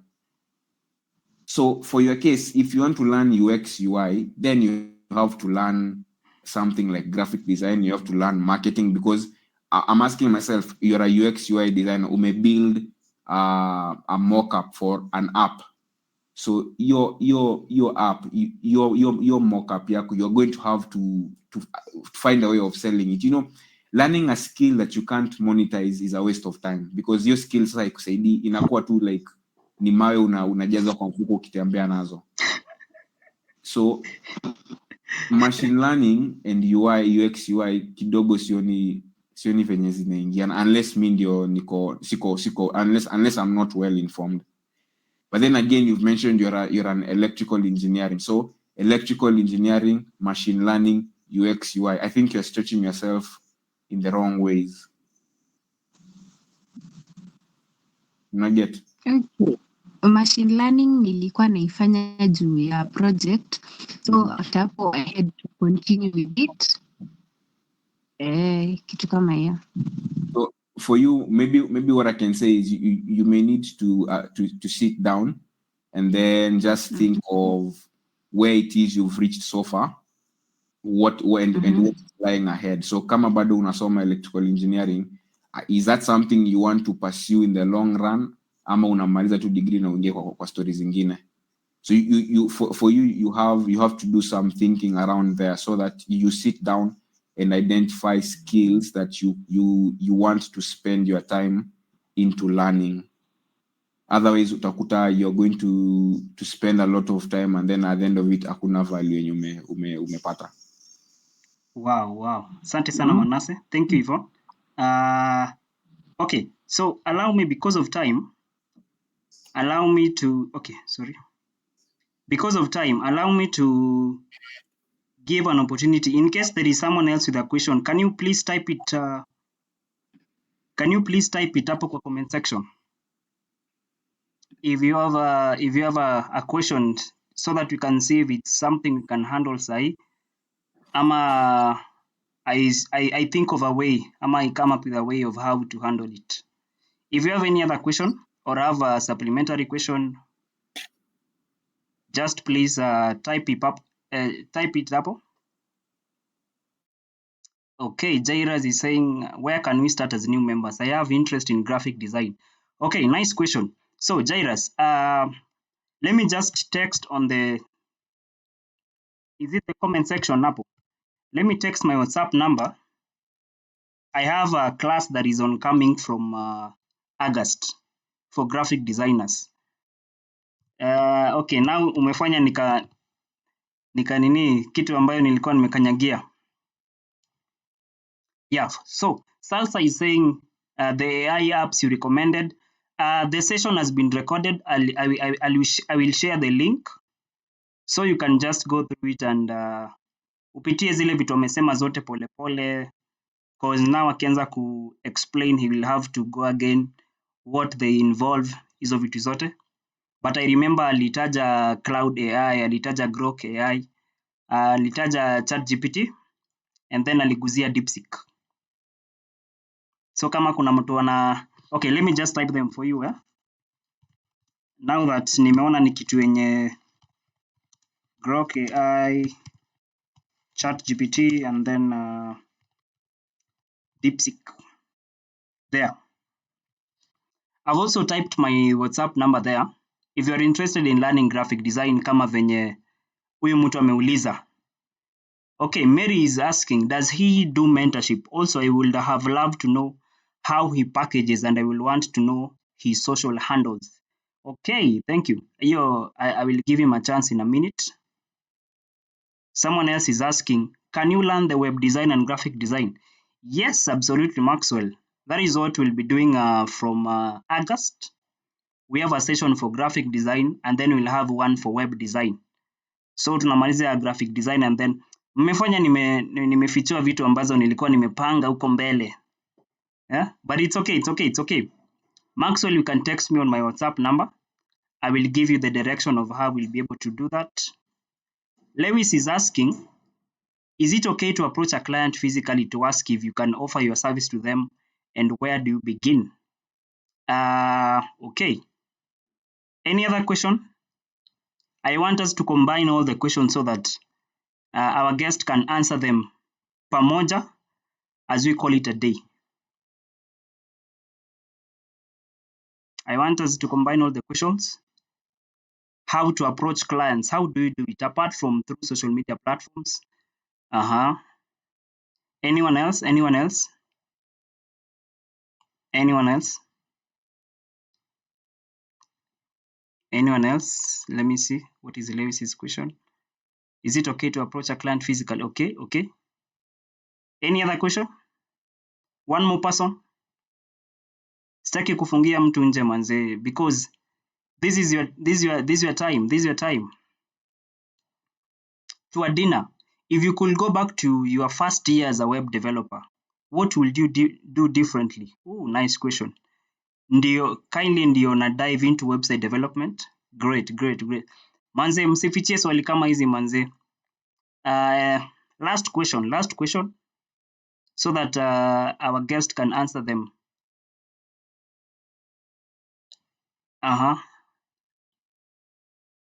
And venye naona manze, it seems like we'll need to have another session with Manasseh. We'll need to have another session with Manasseh. The way it is, because ametuacha tukitaka kujua zaidi. Currently difference ya web design na web development. Any other person? Okay. Sawa. So, I think I'll be the one now giving our guest today the questions he can answer. Some of them I believe I can be able to answer them myself, because kama definitely organize another class, we will really appreciate. Additional to him, how do you deal with the imposter syndrome? Down manze, down bro. Manze, umeamua kuingia deep manze, unataka tuanze kulia hapa. You want us to start crying, man? Imposter syndrome is real. Najua si mimi nimeulizwa, lakini let me just give you guys an account of what imposter syndrome can do. Imposter syndrome is where you constantly have this feeling of insufficiency. You always feel like you don't deserve to be the one doing this gig. You don't deserve to be the one in the room. You don't deserve, like, you feel like. Now, imposter syndrome, I think, comes hand in hand with analysis paralysis. Is where you overanalyze things. Kama I think it was Yvonne aliuliza, anafanya many things at the same time. There are many skills she's trying to chase at the same time. Kuna mabeshte wanamwambia fanya hii, others are telling him fanya hii. Kuna zile yeye anataka kufanya, and then kuna career yake, ile course anafanya shule. So she's at a quagmire because ajui afuate gani aache gani. So that is a symptom of analysis paralysis, and it can be also a symptom of imposter syndrome to some extent. Like, you feel you're not enough in whatever you are doing. That is why you keep chasing hizo vitu zingine. You keep chasing many other skills, and it is also the main reason why utapata mtu anaanza graphic design, anafanya 2 months, anaanza web design, anafanya ka 1 month, anawacha, anaanza UI UX. It's that imposter syndrome. And I'm sure ataguzia. Mimi huwa inanipiga every day, every time. Hadi before the meeting I was like, do I really deserve to hold this webinar? Will people show up? Nilikuwa najiuliza manzi, sasa tukiwa hapo kwa nini mimi na Manasseh peke yetu? What will I do? Nikitokea TikTok live manze, watu wawili wa join. What will I do? Am I really good enough? Do I really deserve for this to happen to me? That is what imposter syndrome is. And I guess Manasseh will sijui kama Manasseh, are you able to summarize these things in 5 minutes so that we can call it a day? Yeah, I can do my best. Yeah, so you can tackle guzia imposter syndrome, guzia swali ya, if you were to go back to your first year as a web developer, what would you do differently? And then guzia difference ya web design na web development. I'm sure hizi ni vitu unaweza ongea in a few seconds. And then there is the last one. Okay, Lewis had a question. Lewis, about approaching clients, physical approaching clients. Is it okay to approach a client physically to ask if you can offer your service to them? yeah, those are the nini. I think 5 minutes will do, and then we can call it a day. Sasa, Dan, so very quickly, yes, it is okay to approach a client physically, but how you approach them, they in a matter. That's where the important thing is. So I once did it. Nilienda kwa nili approach a lady somewhere. She owns a business, but first of all, people buy from people they trust, ama they buy from brands they trust. So mtu mwenye hakujui at all, itakuwa ngumu wa kutrust. The first thing to do if you want to approach someone physically is don't go for the neck. Don't just go there and tell them I'm a graphic designer, I'm a web developer, and I want to do this for you. Mark huyo mtu, unaona the mademo anasemanga nimemark ule boy, mark huyo msee, and then just start following up. Where does he go? Ama what does he do? Ama what does he like? As in kuja from the angle of a friend. So the way kama mi kuna mtu nimemark mahali watu nina it's like I'm dropping breadcrumbs. So the first thing I did, the first day I met them is I just said hi na nikaenda shughuli zangu. Then the next time we met, I said hi na nikamwambia mimi naitwa Manasseh na nikaenda shughuli zangu. The next time I met them, I said hi and I asked for their number na nikaenda shughuli zangu. So now I'm going to the next time naenda kumuona nitamuuliza yeye anafanya nini, as in what do they, of course najua nini anafanya, but I just go and ask for the sake of tu kuonekana ni kama I'm curious, because I want to make it, I want them to lower their guard, so that by the time namu approach nitaenda kumapproach kama nimesha build a demo for a homepage. So naenda kwake namwambia bethe I'm a web developer and nimeangalia website yako na nimeona iko na mashida hapa 1 2 na 3. However, I've built a demo for you that I think can solve these problems. Would you like to look at it? So that's how I would advise if you want to approach someone physically to mirror your process. Next question ilikuwa if I could go back to a web developer, what my first years, what would I do differently? You're solely many ambush, and maybe I may not give the best answer right now, but what I can tell you is when I was starting out, mimi kenye ilinisaidia kabisa ni nilisukumwa kwa depend. So I'm working with an agency, and at that time when I joined that agency, those guys gave me a project, as in nilingevi na nikaambiwa my friend there is a website inafaa itengenezwe. So I'm sharing my screen right now and I'm showing you the website, the first website that I ever built kwa maisha yangu. I built it for Hakosako. So Hakosako ni ile rula yenye mkwa mnavunja 30 centimeters. Hakosako, those are the guys. So this is their website na mimi nilitengeneza. Then after kumaliza hii tena nikasukumwa kwa website ingine the same, as in hii naisha hivi hata sipumui, nikasukumwa kwa ingine ya pili. I don't know if the client akurenew, I think haja renew. Ama oya ndio hii inaitwa Hoover Hygiene. So nikasukumwa huku pia. So hii pia nikatengeneza. Hii kaisha hivyo hata sikuachwa nipumue, nikasukumwa kwa ingine tena mbio inaitwa Front Door. Huku pia nikaambiwa tengeneza. So what really built my skill as a web developer is I was pushed to the deep end. Nilitolewa kwa comfort zone mbio sana. And it's the same thing I would advise anyone who's following this path. Maze, go out there and solve a real problem. Toka kwa comfort zone kabisa. For example, there's this platform that I'm going to post the link kwa chat saizi, and very quickly I'm going to tell you what that platform is, but on your end you can just click the link and interact with it and find out what it does. So this is a project planner that I have built, and I built it because inanisaidia ku manage tasks zangu. I can see all the projects that I'm currently working on, and I can see gani zinaenda kuniramba. So kama saizi hii iko na high priority, hii ni ya AI workflow automation, hii ni ya SEO inaenda kuumanje, na kuna hii ingine hapa hivi. So this is a tool that I've built for myself because nilikaa chini nikaona I'm learning a new skill, and that skill is how to build systems with AI. But then I wanted something practical that can help me master this skill. So what I did is sikungoja tinikuwe perfect. I told myself I'm building this tool sahi. And I'm going to show you that he tool that I jaka for a month, but I already have 13 people who have registered. So now I have to be accountable and make sure this platform works perfectly because there are 13 people who are using it. So unakuta sasa mtu anaku-DM ama anakutumia email anakuambia hii kitu haifanyi kazi, kuna mahali ina hang, kuna mahali imecrash. So I now have to teach myself not just how to build systems with AI, but how to debug systems built with AI. Ukijitoa kwa comfort zone mazee, you grow. You really, really, really grow. The other question ni gani hiyo? Dan, nimesahau hizo maswali. Imposter syndrome. Okay. Yes, imposter syndrome. What I can say about imposter syndrome, and I don't know if my dad is still here, but there's one time he's still here. There's one time I called my dad and then nikamuuliza, Daddy, when you are my age, did you have friends?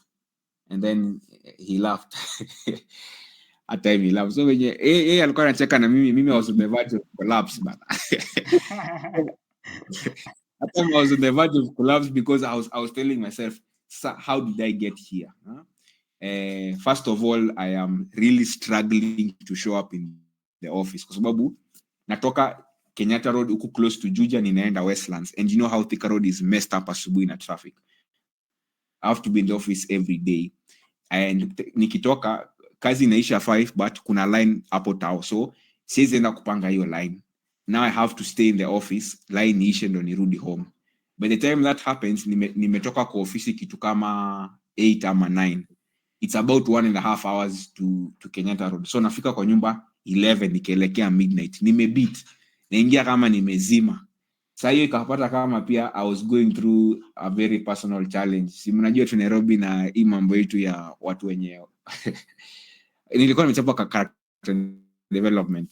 So now I'm dealing with a lot of things. Work is tough, life is tough, and then I didn't have at that moment it felt like I didn't have friends, so I felt really, really alone and frustrated, and I called my dad and I'm sure mambo hapa inaiendi vizuri. So that was sometime last year. Then sometime this year nikiwa tu job, I've showed you a tool that has my projects. Now, for some reason in the office, most people would think that I'm the most productive person in the company. But me, huwa ninaamka najiuliza sasa hii kampuni nitaingiaje? I feel like I'm not giving any value. I feel like projects zinanilemea. I feel like niko tu, yani ni kama hadi my boss ataona ni kama there's no reason to pay me because I'm not doing anything.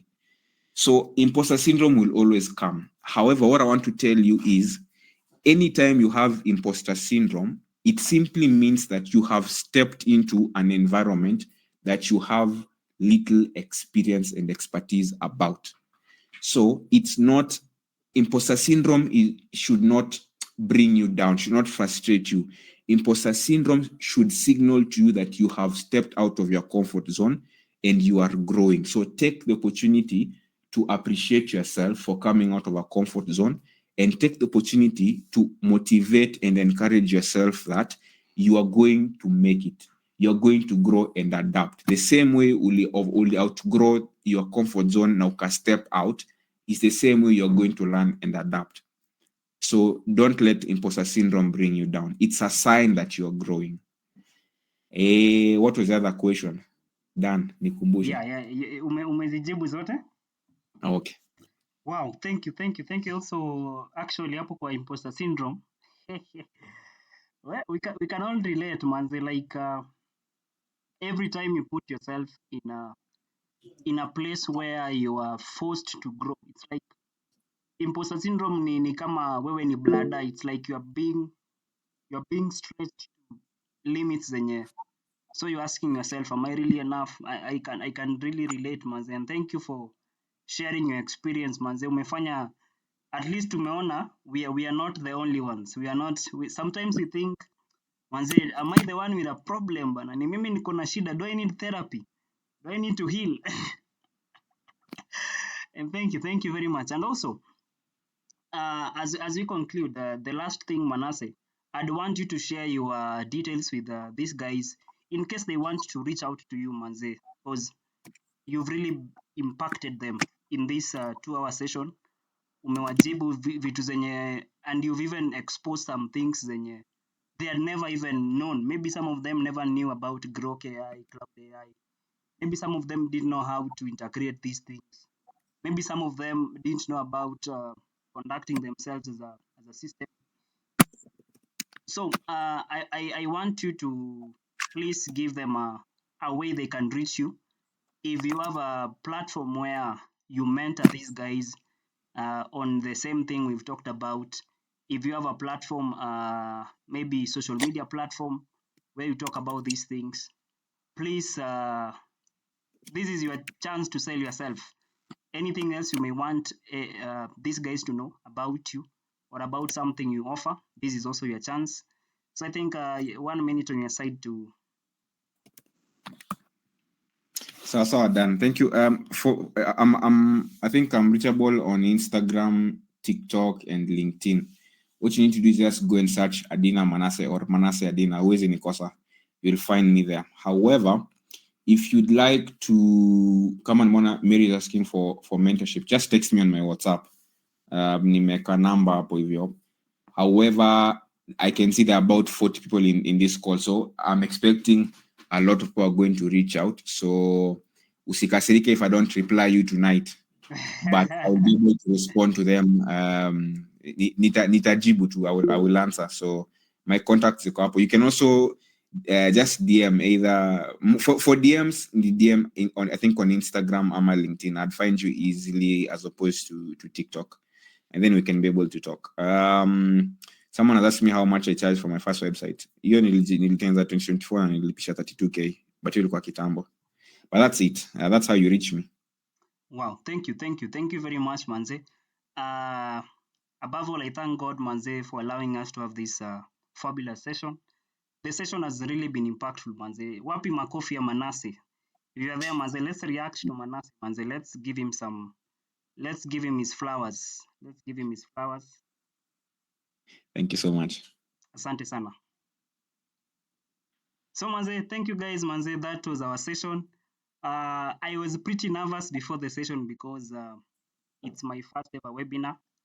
I think I've held classes, I've held TikTok live sessions, but this was my first like official webinar where I was just talking about a particular topic. And I was a bit nervous. I remember I slept, nimeamkanga saa moja. Like, Maze, I couldn't believe this is. I had all those questions. What if it bounces? What if network inasumbua? All those questions. But let me thank you all for showing up. Let me thank you all for staying mpaka the last minute. We have had a total of about 62 people join the live, join the session. On TikTok, I think we've had about 50 people again. Google Meet ndio nime keep record was 62 since we started, and 38 of you have stayed for the last about 2.5 hours since tuanze at 7:30, and say it's about 9:50. So that's 2 hours 10 minutes up. So asanteni sana for joining. And also, before we conclude, there are some things I'm planning for August, September, and October. I'm giving you guys an opportunity for those who are still interested in learning design, graphic design, web design, but tutaanza na graphic design because I am currently studying WordPress. I think sometime back niliambia Manasseh, I'm trying to pivot also to learn WordPress, that is web design and development. And nime realize the principles of design are the same. And it is always easier to pivot from graphic design to web design. If you're a graphic designer already, it becomes easier for you to learn web design. And for those who are yet to start, I'll be having classes from the 4th of August. I think from tomorrow, I will be issuing yes, sorry, Maxwell. This time, Manze, a lot of work has gone into it. And I don't want to say it will be different. The content will be the same. The person teaching will be the same. We will just take a different approach, which is better, which is more informed, which is coming from a point of great analytics. So there are many things I've analyzed, and I'll probably do better than we did last time. So for those interested in learning design, my number nimechat hapo hivyo kwa chat section hapo hivyo. We call it the comment section ama chat box. Namba yangu iko hapo hivyo.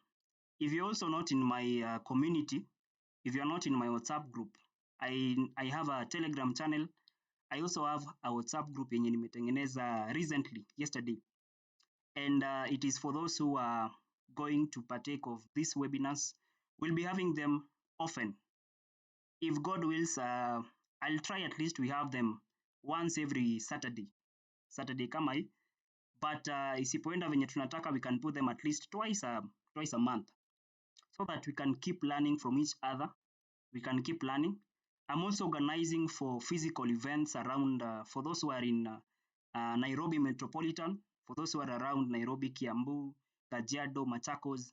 If you can be able to access CBD, there are some things I'm putting in order, so that at least we can have 1 or 2 sessions where we get to meet. Patane na mtu kama Manasseh, where some of these questions you can ask him physically.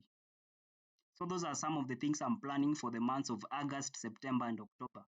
And also I'm planning for sessions where we just hang out. I was asking for numbers of people around Thika Road, because I myself naishi along Thika Road. I stay in Kasarani. So if you know you stay around Thika Road, then you're a person I can, naeza amua tu nitoke kwa nyumba, I walk to your place. So if you are around Thika Road, if you are around Nairobi, or wherever place you are, and you're not in my community, there is a lot of information I share there. There is a lot of helpful content I share on my on my platforms. Telegram, my group is public, or my channel is public. It is Dan and I. Instagram, Facebook, TikTok, Dan and I. Which other platform? I think those are the only platforms I'm in right now. And also, this session has been recorded.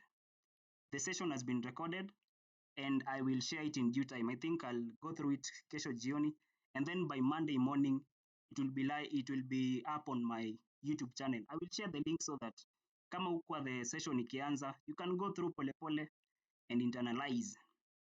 So, when all is said and done, maze, asanteni sana. You guys have a lovely night. In case you have any more questions, please reach out to Manasseh or to myself on our personal numbers. And God bless you. Allow me to pray as we finish off this webinar. Heavenly Father, we thank you for this day. Thank you for each and every person who has managed to present themselves to this webinar, God. Thank you for our guest, Manasseh. Thank you for his dad, who is also present in the live. Thank you for myself, as I have availed to be used by you, God, to share wisdom and to share knowledge to these guys. Jehovah Lord, as we plan even for future events, as we plan, your word says that many are the plans of a man, but it is your will and your purpose that will prevail, O God. Even as we have all these plans, may your will prevail, O Father. We thank you, Father God, as we go to sleep. May you bless us. May you give us a good night, O Father. In the name of Jesus, we pray, trusting and believing. Amen and amen, amen. You guys have a lovely night, manze. Good night, good night, good night, good night. Na muende church kesho, Na muende church kesho. If you're along Thika Road na uendaki church, you can contact me kesho, we can tag along. You guys go to church. Muende church, muende church. Good night, good night, good night. Thank you, Manasseh. Thank you. Asante sana.